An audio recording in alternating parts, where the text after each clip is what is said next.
Cool. So I'm going to be sharing more about the well of grief.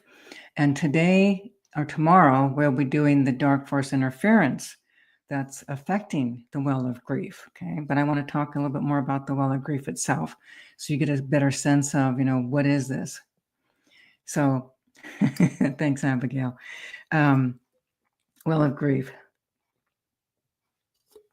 So the well of grief literally is a well of energy, like a well. Like I know I've said this many times, but I'm going to say it again. First found it back in, when was that? 86, 87, somewhere in there, 87. Working with a client, major grief. So I'm tracking them, and then I started looking, what is this? What is this coming from? And I saw it. So once I saw that well of grief in her, I began looking for that well of grief in others, and then discovered everyone's got it. Okay, everyone. It's a carryover. It's all this energy from all your past incarnations of extreme pain, extreme grief, unfelt emotions. For example, think about this. A lot of people that would come to me, this is a crack up, guys, but people would come to me telling me, I've done so much emotional work. And I'm looking at them, I'm like, really? Because they're still full of all this emotional wounding. Well, come to find out, people don't know how to do their inner work. Thanks, Ria. Think about this, okay? So people think that because they're crying, and I'm not negating that you're feeling pain, okay? You are feeling pain, but what's happening is you're in your story, so you're still talking story. You're still listening to your story, okay? You can cry about your story for eternity, and it won't change it. Okay, you can cry. Remember the song "Cry Me a River," or how many of you have actually thought, "I've cried a river"? Okay, I've cried a river. So a lot of people are believing that they've done their emotional work, and they're not feeling changes, because in that feeling of their emotional work, they're crying, but they're still in their story. There's no surrender. Okay, there's no surrender to what they're actually experiencing. So it's true for, in all our past lives, we would have experiences that were traumatizing, hurtful, painful. Our hearts are breaking, even the loss of someone. We lose someone we love. We've got, many lifetimes of all this emotional pain.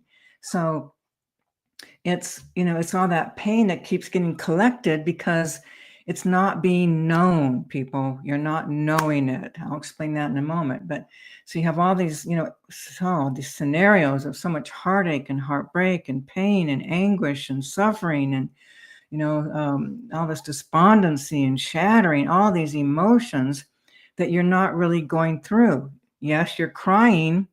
And in that crying, you think you're feeling, because you're feeling intense, but you're not surrendering. Okay, that's what's up. So think of that. All these lifetimes, this lifetime, that well of grief gets massive. Okay, so those of you who don't know how to do your inner work, you can come to someone like me, my team, and we'll take it out. Okay, so that's what this well of grief is all about. The well of grief is all these energies, and this is the fourth part of the 4 series. The first one was abandoned and forsaken. Second one was soul shattering despondency. Third one was loss of others and self. This coming up one is going to be the dark force interference. Okay, so the dark force interference is going to be coming where the powers of darkness are literally affecting and interfering with your ability. They'll keep you spinning. They'll keep you tortured. They'll keep you stuck. Okay, they'll keep attacking you. So in that well of grief, we do need to release and clear those energies that the powers of darkness are binding to us, that are keeping us stuck in all these intense bindings. Okay, so tomorrow we'll be doing that well of grief, the dark force interference. Okay, but that well of grief, everyone's got it, and at some point you will have to surrender to it. Okay, and then what the surrender looks like is this. Let's just say, for example, something happened in your world, you're having this deep reaction, and you're feeling lots of pain. Okay, you feel like your heart's breaking.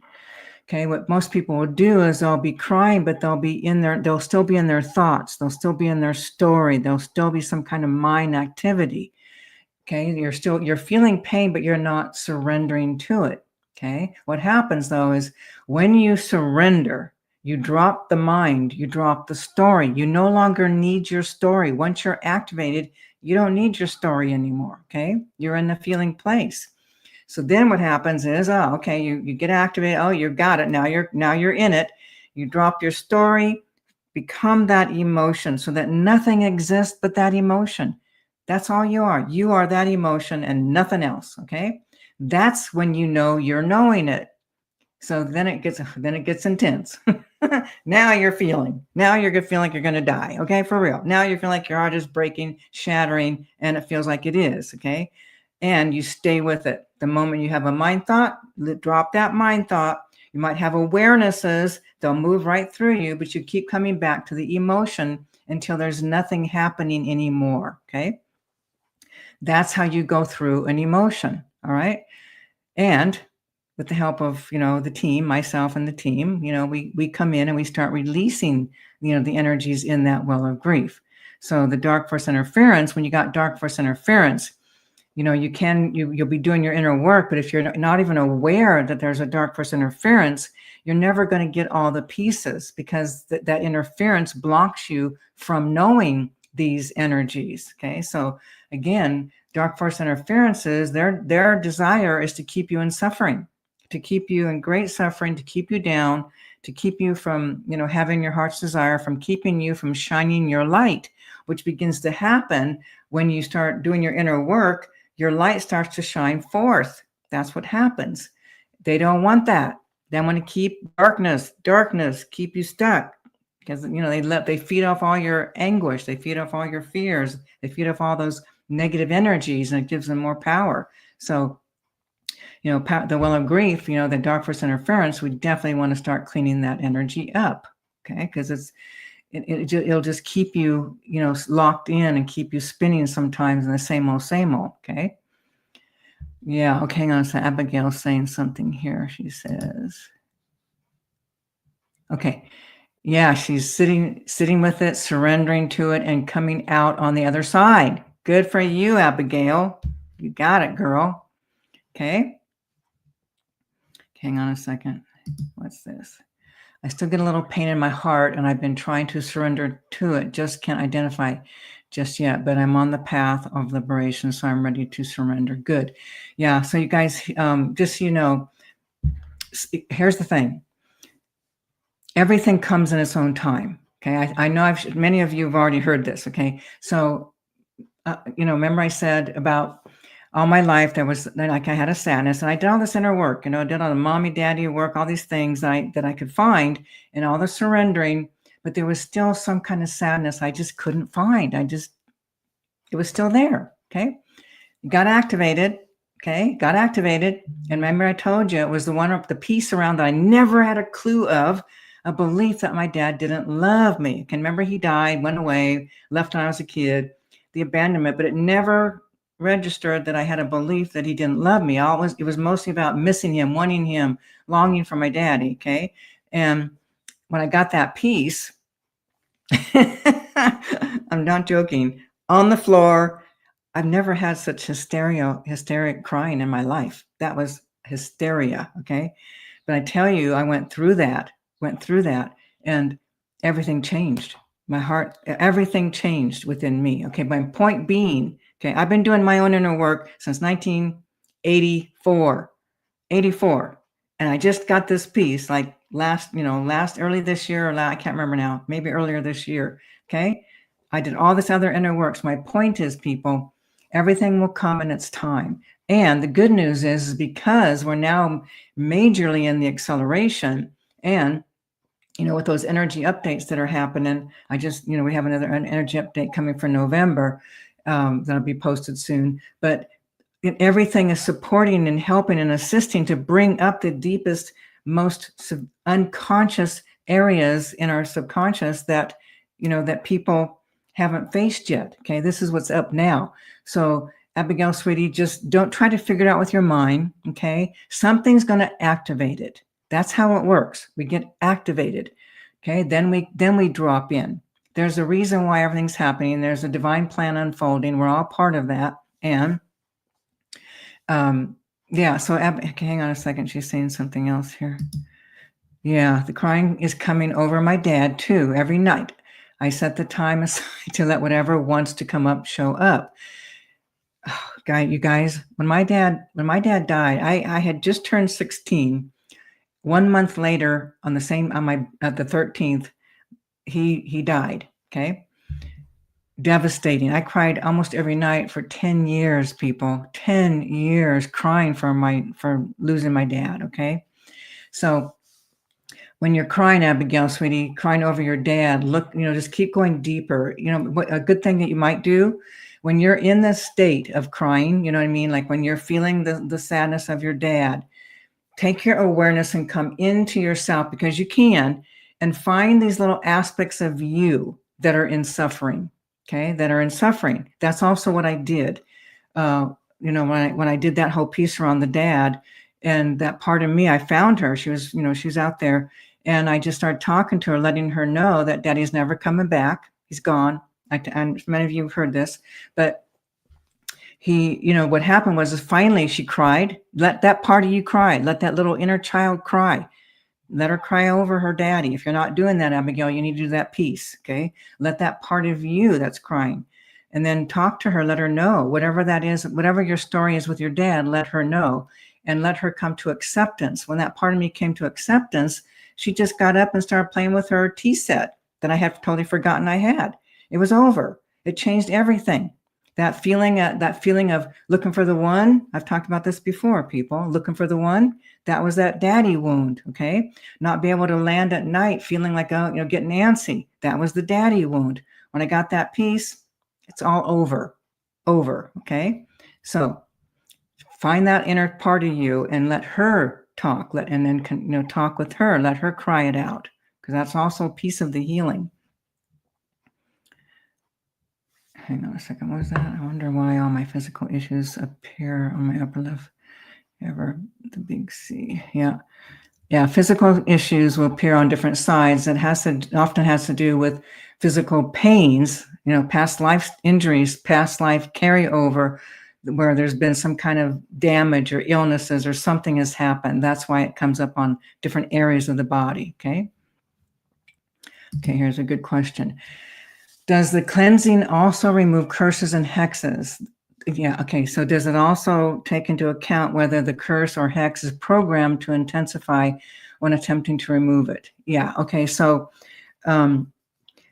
tomorrow, because it is the dark force interference on the well of grief, I'll be dealing with all of this. I'll be dealing with implants, devices, mechanisms, timers, activators, warehouses, factories, all these things that get implanted in people, okay, programmed in people, along with, like the curses and stuff like that.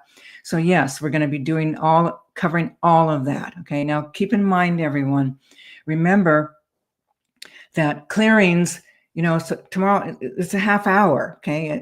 I hit it hard. I go really deep, and you will have the recording to listen to. And the key is keep listening. Think about this. Wounding isn't one layer. We're talking lifetimes, okay? So there's layer upon layer upon layer, layers and layers and layers of wounding, okay? Look at this. Layers, look at this. Pages and pages and pages of wounding. Got it? It's not flowing how I want it. You see that? It just keeps on going over many, many, many, many, many, many, many layers, okay? So in order to get all those layers, you listen to it until finally it's over. And people, it will get over, okay? It ends. So it's just getting all the pieces. That's all it is. If you get all the pieces, the dance is done, okay? And keep in mind too, dark force stuff, and they're attacking people because you have taken oaths and allegiances and promises and vows and contracts with the powers of darkness. Once you do that, they don't let you go, okay? They'll track you for eternity until we end it. Now, you guys, we can end it, okay? And we do end it. So that's why we do these clearings, because We bring things to an end. So tomorrow we will be dealing with the dark force interference. We will be dealing with all these things. Okay. Get this stuff, unravel it, people. Okay. So again, listen to the recording again and again until you find, and every time you do, something deeper will shift and change. So if you keep going and keep listening, then more and more and more gets cleared out. Okay. So if you got all these layers and layers and layers and layers and layers, lifetime, all these layers, it's got to get unraveled. So when we start working, we're getting those top layers. I actually go in and I go into the deepest recesses of your subconscious. Okay. Some of you know, like several of you know, because you're with me, you've been doing it. No, several of you.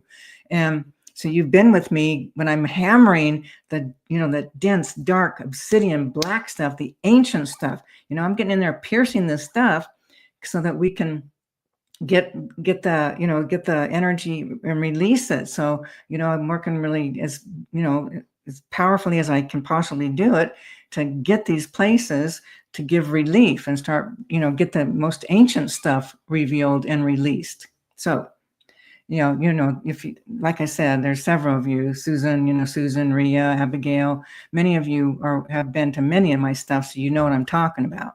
So those of you who have not, it's like, again, even in the subconscious, you've got layers of the subconscious. There's then there's this really the most ancient stuff. Okay. The ancient stuff is like hard obsidian. So I use different ways to pierce it, pierce, start opening it so things pierce through, penetrate that deeper place, and then use that white flame, blow that thing up, shatter stuff, and then get that stuff out. Okay. But it's crazy. Abigail, she's saying, I need an onion at my desk. Yeah, I have my little props, little things, different colors of stuff and whatever. But yeah, the prop things are cool. Okay, so here's a question. How many lifetimes of clearing we need for liberation? Okay, well, for everyone is different. Think everyone's at a different stage of their own evolution. Here's what I discovered. Kind of pissed me off, but it was like, all right, not fair. So, I spent all these years doing my inner work, right? Creating a system, creating a way to, to help people as fast as possible. So I have people coming in, my clients coming in, and they're so, they got all this dark energy. They had done hardly nothing, and I'm like, wow, okay. But I go in and start clearing all their stuff, and then, they get liberated and didn't have to go through years and years and years and years and years of healing. Okay. So you just don't know, Ria. It's like, it's a soul's journey, and again, you have to keep this in mind. The word's already been spoken. You're not going to make something happen. Okay. The best thing you can do is take the ride, keep your heart open, surrender to life, whatever's presenting. And then, you get activated, do your best, and just keep taking that ride, flowing down the river, because there's a divine plan unfolding we're all a part of. You're not going to force something or make something happen. So, true liberation could come in it could come in an instant, Ria. You never know. Okay. Unfortunately for me, I had to walk the path simply because in order to bring the way I teach, the way, the healing work that I do, I had to anchor it in and be able to live it and bring it forth so that others could have it, So what it means for everybody else, though, is, you get to faster, less suffering. Okay. So it's pretty cool. Okay. Hang on a second. What is this? What is this, Abigail? Oh, a friend went off on you yesterday because you told her to have love and compassion for her ex. Woo! Abigail, wait, let's back up. Back up. You can't have love and compassion for anybody when you're full of all these emotions. What you needed to tell her, what you may go back and tell her, is have it all. Okay. Have it all. Have all your, whatever that is that you're feeling, go for it. Go all the way through it. Okay. Surrender to it. Feel you want to kill them, hate them, whatever, torture them, wish, whatever. Then the energy shifts and moves. And then you can feel the love and compassion. Okay. So here's the thing, people. This is where people get tripped up. I remember I lived in the Bay Area. So in the Bay Area, there's a lot of people who, who want to live in the upper chakras. They want to hold love and light, love and light, love and light. They don't want to face anything dark. Okay. So, that they would say things like that, like, okay, yeah, well, love and compassion. No, there's all this angst underneath.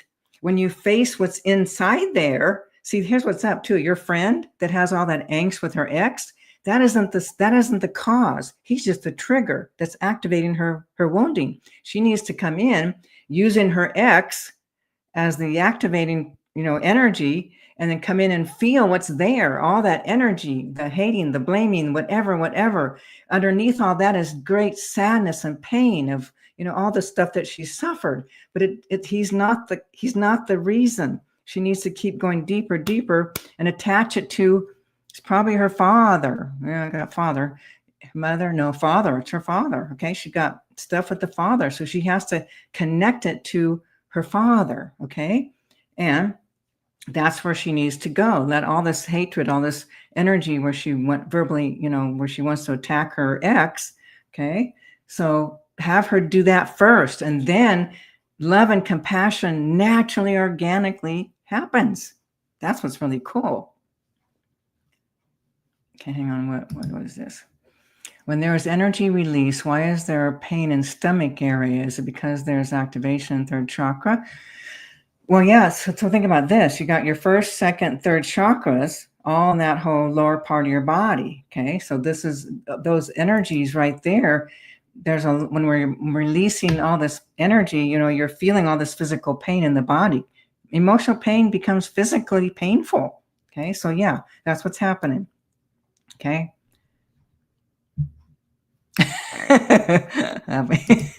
Okay, Abigail. I've told her this. She isn't having. Oh, yeah. Leave it. You've planted the seed. There's nothing else to do. Okay. You can't make anybody do anything. You've given her. You've already given her everything you can.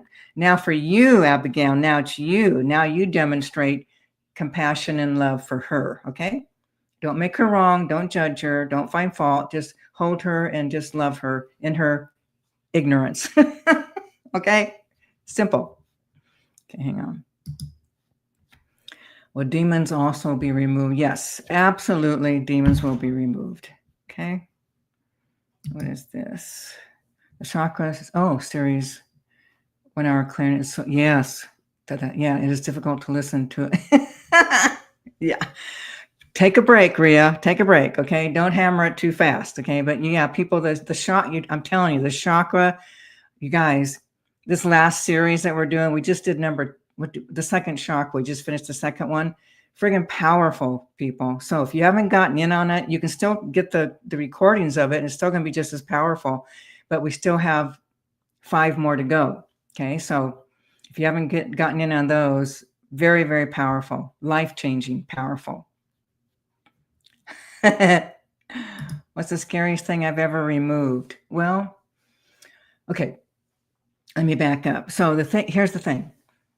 I'm not afraid of these energies, okay? But the scariest thing, I remember I had an moment. Okay, this was back, I was living in Vegas.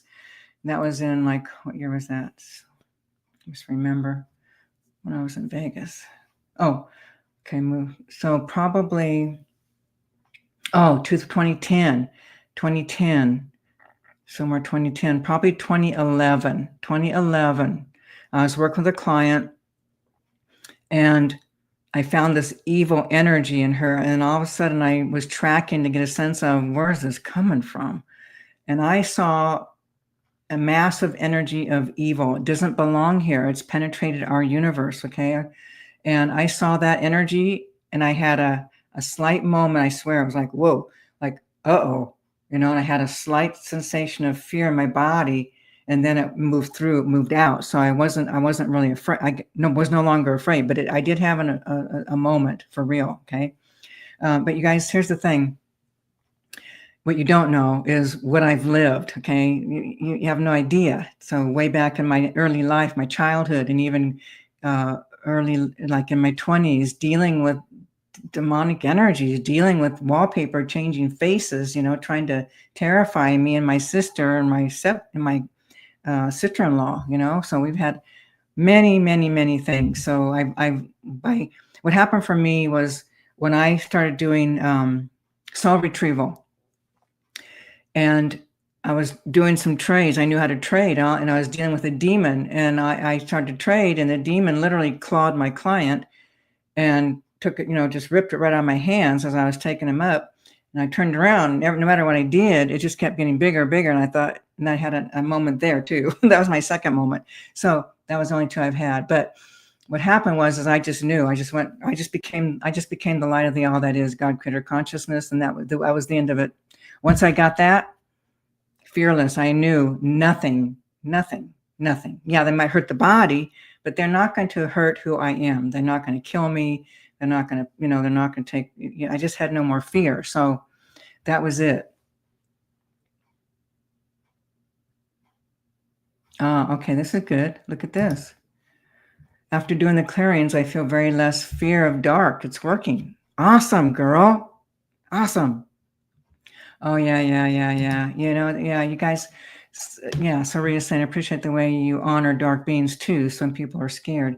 Yeah, you guys, what I've learned, because when I worked with a lot of demons, literally, you know, I could reach them and literally transform them, and they would go up and go into the light. Okay. Yeah. So, you know, I treat it, and I treat everyone, even discarnates in people's bodies, you know, I treat them like I would another human being, because they are. Okay. They just don't have their body anymore, but they still have all their emotions and beliefs until they go into the light, you know, to their next incarnation. But basically, they're just like us. Okay. They still have needs and wants and desires and fears and all of that. So, you know, I treat everyone as, you know, with respect and you know, caring and honoring and that type of thing. So, you know, hardly, I think I've only had a few times where, you know, it's like, okay, that's it. We're done here, and, you know, be done with it. So, but mostly I'll work with them to there's an agreeing, you know, helping them to understand things. And so they're willing to do what they need to do. Okay, hang on. After going to light, these dark beings get another birth and lifetime of light. They might choose that. Okay, so think about this: demons do not incarnate; they don't become a human being as a demon. Now they can enter your body, which they do. Okay, they can mess with you. They can interfere with your space. Okay, but they don't actually are born into a physical form, physical body. Okay. And they're on the astral fields, astral planes, and those that go into the light, you know, those that have given up that demonic frequency and entered into the light, that energy can become a soul energy, and it can come in and enter to know itself and as you know, human form or life form. Okay, what is this? Okay, great. It's just low vibrational energy. I had one following me around everywhere in New Mexico. She was a teenage age bride and loved to change things to try to scare me. Yeah. Okay, they do, you guys. It's like, okay, all right. You know, just tell them time to go up and out. So the thing is, people know this. These energies feed off fear. If you're not afraid, they have no power over you. It's when you're afraid that they got the power. Okay. Okay, hang on. What is this? The demons you have helped to move into the light, do they help in your... No. They're not part of... No. They're just like anything. Anybody that I'm helping to go into the light, they're not here helping me. Okay. I'm helping them. I don't need their help. They need my help. They need our help. Okay. Yeah. Well, you're going to feel people's energies. We are sensitive beings. We're intuitive beings. We're empathic. Some people, you know, are very empathic, but everyone's truly empathic to some degree. Okay. So you are going to feel, the thing is what we want is, you know, we can feel their energies, but not take it on. And the clearer we are, then the less reactive we will be when we're around people with their negative energies. And another thing you can do, Amy, is hold them in love. No, I'm not joking. Hold them in love. Okay. So you all have that ability to come into your light, your divine light. Okay. You all have that light inside. Start, if you haven't done it yet, start cultivating your connection with your own light, so that whenever you want to hold somebody in your own light and love, you can be in that state in a moment, in an instant, clearly right here, right now, pure love and light. Okay. And in that, there's no harm. You're not causing harm. You're actually holding them in a certain vibrational frequency that activates their divine light. So truly, the best you can do is hold them in that place. And then, what happens too is, as long you're not taking on their energies, and you hold them in light, then you won't feel so affected by their negativity. Okay. Okay.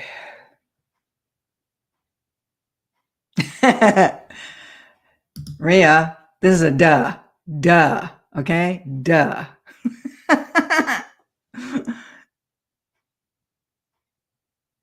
Yeah. Abigail, sweetie, yeah, just keep asking, put it out there in the universe. I want to do this. This is my, and see what presents.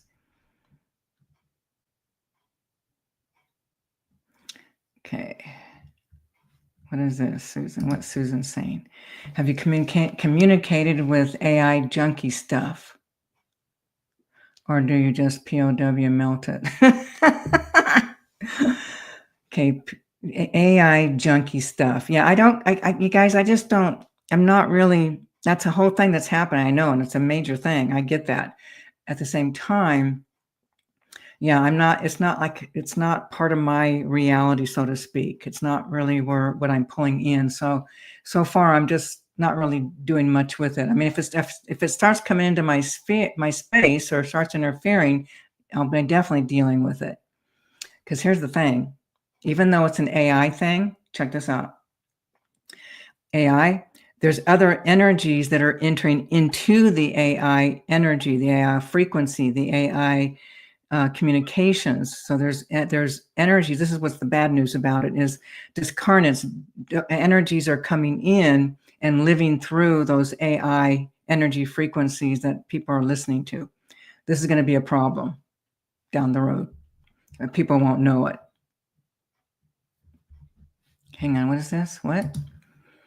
If I don't feel fear when awake, but these energies appear when I'm sleeping, yeah, presumably there is still more subconscious work to be done. Yeah, can we pick these energies up during the day and they then present when we are asleep? Either thing could be happening, but mostly, like, so you're not feeling fear. There's a reason why. Okay, hang on a second, Emma. Yeah. So they're presenting when you're sleeping. Yeah, yeah. You still have some more unraveling to do around some. Hang on. What was? Okay, did she go dark? You went dark, Emma. When I say go dark, that means you got deeply involved, got very powerful in your abilities. Okay, utilizing the powers of darkness. So what's happening is, you're actually not going to be afraid of them because they were your servants. Okay, but because you haven't cleared and unraveled all your oaths, vows, promises, allegiances, agreements, contracts that you've made with these powers of darkness, and you haven't been freed from them, they're still attached. They're still coming in. So that would be your next step, is to start releasing all of what I just labeled. Okay. Yes.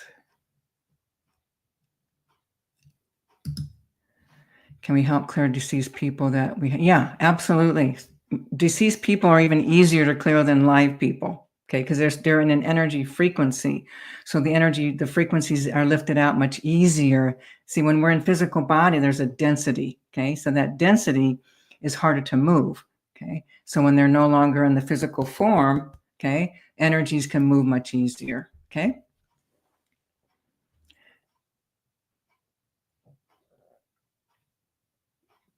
Oh, okay. Abigail's, so Rhea, Abigail's saying that you're going to do it together so you can, help reach more people. That's very cool. Very cool. Yeah. All righty, everyone. Okay, had that one more, then I got to go. Okay, we all here in our community were some witches in other lifetimes. everybody here, was everybody here a witch and together? No, you've been, okay, you're not just witches, people. Think about this. There's sorcerers, wizards, okay? There's witches. There's people that practice things like voodoo, black magic, and then there's also Satanism. So if we're talking about the lighter side of things, yeah, you've all at some point had some kind of connection with everybody here, okay? That's, in some degree.